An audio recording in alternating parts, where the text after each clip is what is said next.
Hi guys, welcome to ating Kosang Vlog. So, Toyota GL, mukha siyang ordinary Toyota GL. Pinalitan namin yung dalawang captain seats.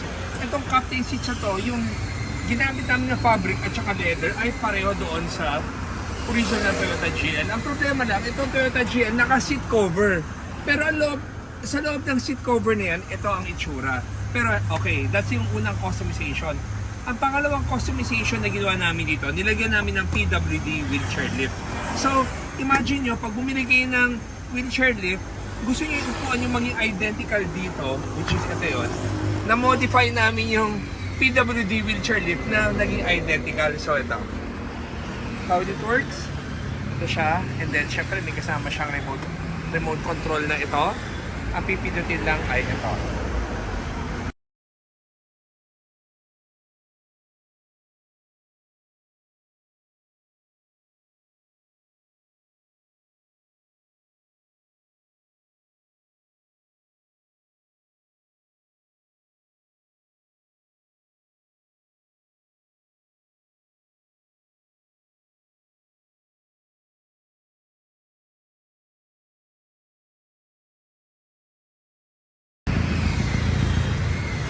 Okay guys, so basically pinakita ko yung how to operate the PWD wheelchair lift. Pero ang pinaka-highlight ito ay magkamukha siya at the same time, naka-atoy headrest.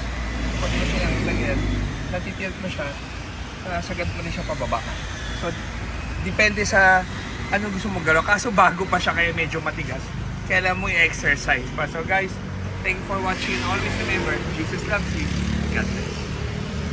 Guys, riding comfort. Atoy headrest, 100% Pinoy. Pinyo, leche kasong. Ing atoy headrest, 100% Philippine Choy.